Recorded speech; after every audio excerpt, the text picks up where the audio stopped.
first story is titled, "She Cheated Because She Thought I Cheated." Just found out that my fiancée of 5 years cheated on me because she thought I cheated on her. The thing is, for last couple of months, I have been distant trying to take care of my cousin. Her parents took me in when my parents died and she was more of a sister to me than a cousin. She got sick, came back to our country and I offered to help her mother to take care of her. Last few weeks I had this gut feeling in my stomach that something was wrong. I knew I had been distant but I had tried talking to her and tried to make amends. She said okay, but she was not into it. It was accompanied by a number of the usual red flags. Being secretive of her phone, late nights, reduced intimacy, and other things. It was not until last week I snooped in her phone that I found out about her affair with her co-worker. I confronted her immediately, denied at first, showed her the proof and broke down admitting to cheating. When I asked why, she said because I had been distant and thought I was cheating. That all the late nights and times I didn't answer the phone, she thought I was cheating, even despite assuring and showing her that I was not. She apologized and cried, telling me not to leave her and asking for another chance. That she loves me, and she was dumb and made a mistake. I left, and I have been staying with my cousin. She has been blowing up with texts and calls apologizing. I just feel numb about this. Now for the top advice. Phrase, because I thought you were cheating. Translation, I want to blame my actions on you because I can't face up to my failings. People who cheat always get paranoid their significant other is cheating, because they realize that they are capable of it, so their SO must be too. Projection at its finest. Sorry you are here mate, you deserve better. That's true fact. This is very true. Dated someone who cheated because he swore up and down that I was. I never did, and never even gave him a suspicion or reason to. Even after our circle of friends gave him a hard time about it, he tried telling everyone that I was doing it first so he wouldn't look as bad. People suck. What a crap show. To even think that cheating on your partner is an appropriate reaction to him maybe cheating, tells a lot about the character of your fiancé. What will she do next time, when you both hit a rough patch? When your job gets more demanding and you have to work longer than normal? What you should do now, is take care of yourself. If you had S with her, since she cheated, demand that she gets tested for STDs and get tested herself. That is the first thing you should do. Then ask yourself, if you think, that you will ever be able to trust her again. She never wanted to come clean. She not only decided to not give an F about you when she cheated, but made the same decision again and again when she had the chance to come clean. She doesn't regret that she cheated on you, she only regrets that she got caught. Is that the woman you want to spend your life with? Make that decision, and then act on it. Please don't start drinking alcohol because of this. You need a clear head now. Alcohol won't do you any good. You are worth so much more than to be treated this way. Good luck and stay strong. If she had suspected, she should have come and spoken to you first, rather than acting out on it. I'm afraid I don't buy that story, and the only conclusion I can come to is she regrets being caught. Also, the blame game and shifting everything is just a ploy. You need to ask, did she ever confront you for cheating? Did she ever ask you those questions? Instead she acted upon her suspicions. I do believe she knew what she was doing. Frustrated for getting caught out. I totally agree with you, she just cooked up a story accordingly. Now for the second story. Don't be me and live with regret, a man's letter to other men tempted to cheat. Jacob left his wife of almost a decade for a woman he had been romancing online. But the grass wasn't greener on the other side. He shares his story with you. I was 9 years ago. I was married, had been with my wife for 15 years. Then, I left her 2 months short of our 10-year wedding anniversary. We were parents to 2 beautiful children, who are in their late teens now, but were only 7 and 9 years old when I walked out. I traveled for work, stayed in a different hotel at least 3 nights a week. That's how I met Eve. We got to know each other over time. We became Facebook friends. We sent messages to each other all day and night. She was also married, also had 2 kids. We had so much in common, we soon fell in love. I felt like she got me. This was all during a very trying time in my marriage. I wasn't happy, I didn't look forward to going home. My wife had put on weight, we hardly ever spoke, she always looked so miserable. Little did I realize that I was the reason she was so down and depressed. I didn't pay her any attention. I took her for granted.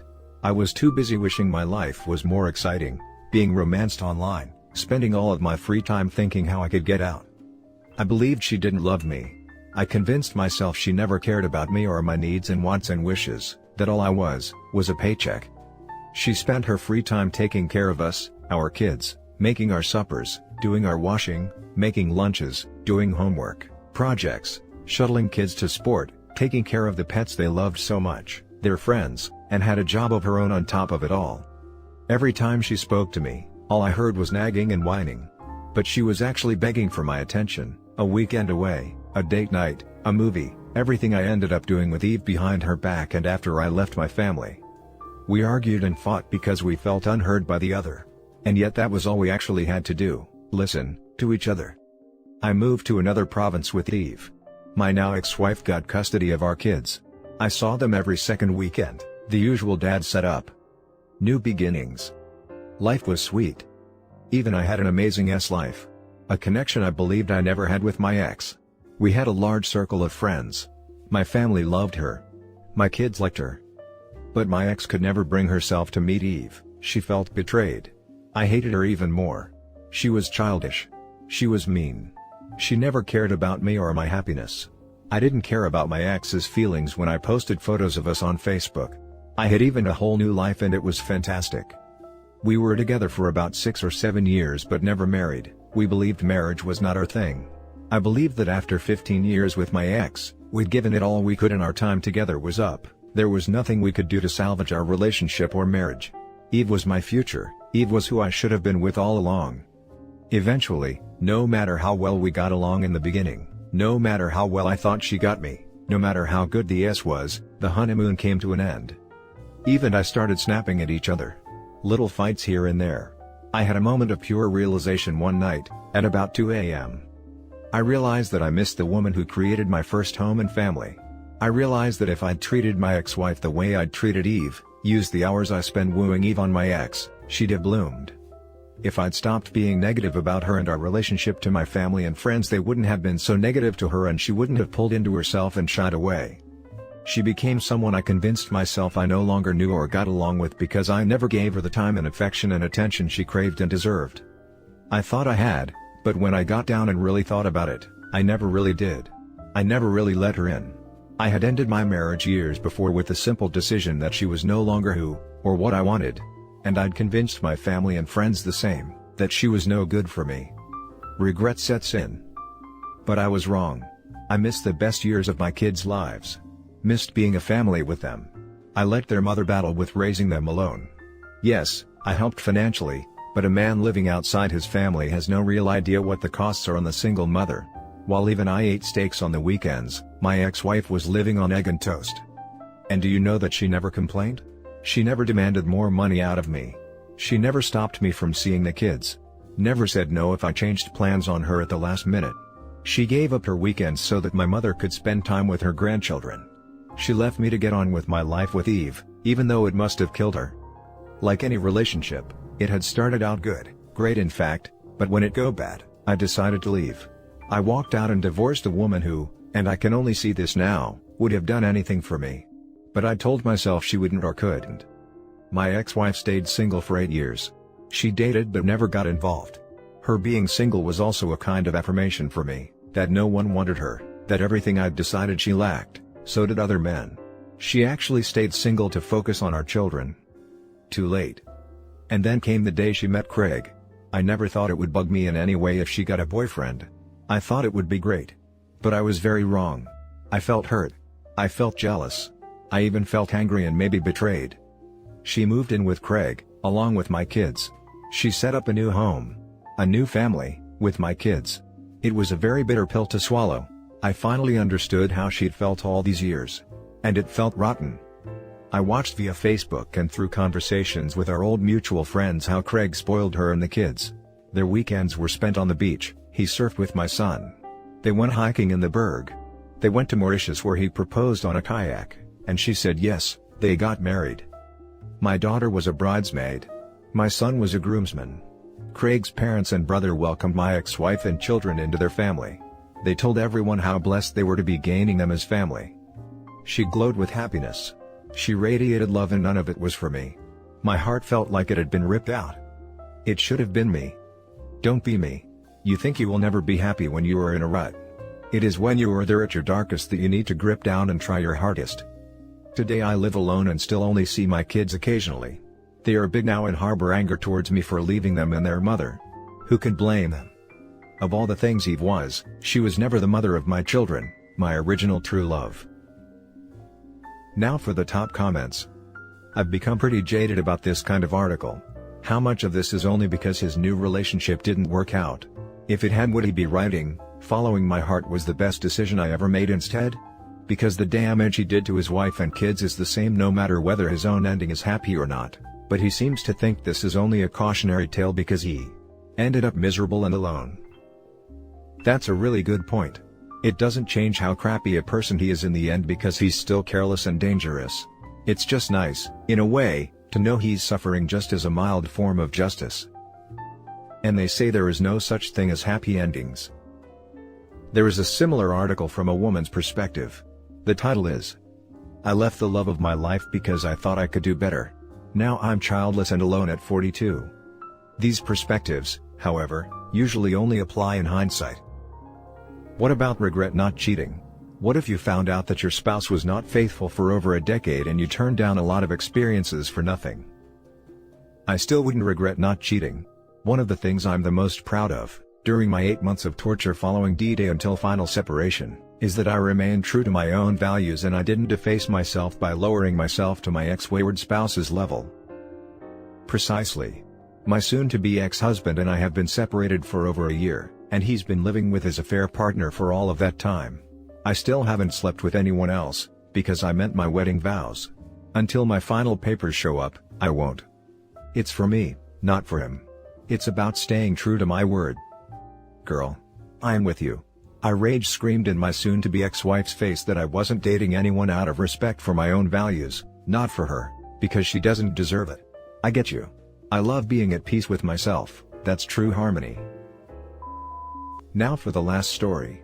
My boyfriend's upset I cut my ex-best friend off for dating my ex. I've been with my boyfriend for a year. He's great and our relationship is great. My ex-best friend and I have known each other since middle school and used to be inseparable. For the past few months, she's been acting really distant and we haven't been hanging out as much, but I just thought she's busy with work and there is a quarantine. A week ago, I woke up to an Instagram post of my best friend kissing my ex-boyfriend, with the caption that he's made her the happiest woman alive. I was so shocked. This is my ex-boyfriend I was with for 3 years and my most current ex. She knows that he was verbally abusive and has beaten me twice. Second time I broke up with him. I know I should have left after the first time. I went crying to her dozens of times over him and she helped me realize I didn't deserve that treatment and gave me the courage to walk away. So, seeing her post him was just betrayal in the rawest form. I called her immediately and she said that after I broke up with him, he reached out to her to try to get back with me, but she helped him realize that he's toxic and shouldn't be in a relationship and basically became his therapist he relied on, and after a few months he changed, and they fell in love and she hopes I'll understand. She then asked me if I was still hosting her birthday party in a few weeks, and that she wants me and my ex to be cordial because we'll be around each other from now on. I hung up and proceeded to block her everywhere. I'm never planning to talk to her again. My boyfriend noticed I was in a funk and asked me what's wrong, and I told him. I thought he would understand that I'm more upset at my friend's betrayal, but he seems more focused on my ex and says that I must still have feelings for him if I was willing to cut my best friend off. I told him that I don't have feelings for my abuser, and I'm offended he would say that, but of course anyone would cut their best friend off if they dated an ex. I then saw he started liking his ex's pictures all from the past month, and when I asked him why, he went on a binge liking spree. He said that I have no room to talk since I still want my ex. He's very upset and hasn't replied to my messages all day. I have to deal with the betrayal of my best friend and now my boyfriend's pissed at me, and I feel like crap because I don't see how I'm wrong, but I don't want to play the victim. Now for the top advice. Your new boyfriend sucks. You're doing the best thing for yourself by cutting your best friend off. Your friend will end up the victim. It's perfectly okay to cut off someone who is dating your abuser. He abused you and you cried to her about it, only to find out your best friend is dating your abuser. It's traumatic and it's a betrayal. I think you should tell your boyfriend about what happened with your ex, if you haven't already. Then your boyfriend might be able to understand why you would cut her off. Since she's your best friend and dating your abuser, you would have to see your abuser anytime you see your best friend. That's unnecessarily reliving your traumas by seeing your abuser. Hopefully this helps and your boyfriend can see your point of view. If he doesn't understand, I would suggest reconsidering the future of this relationship. Especially since he did something petty to hurt you because he thinks you still have feelings for your ex. I think that alone is enough to reevaluate this relationship. So, speak to him. Explain your side and what your ex did to you that makes you want to go no contact in every way possible, which includes cutting off your best friend because she's dating him. It's more of you keeping your ex out of your life by blocking your best friend. If he still thinks you have feelings for your ex and doesn't apologize for his petty behavior of liking his ex's photos, then please think about whether this relationship should continue. Piggybacking this because it's the real correct answer. Your boyfriend obviously thinks you still want your ex. Explain to him that he was your abuser and him being near is traumatic. It has nothing to do with romantic feelings toward him. Hopefully he gets it and changes his tune. If he doesn't, then he's an idiot, but it's not fair to assume that until he's been presented with the truth. Holy crap, I break up with your boyfriend and never speak to him, or your ex best friend ever again. The whole lot of them are heartless, toxic people. I am so sorry you're surrounded by all of this. Yep, the boyfriend sounds like a child. I would break it off with him ASAP. He sounds like a loser. My boyfriend cut off his friend for dating an ex because, like you said, it's a betrayal. I didn't feel any type of way about it because I would have done the same. And that's it for this video, guys. If you have thoughts to share, leave a comment below. Don't forget to hit like and subscribe if you like this content. I'll catch you in the next one. Good day, everyone.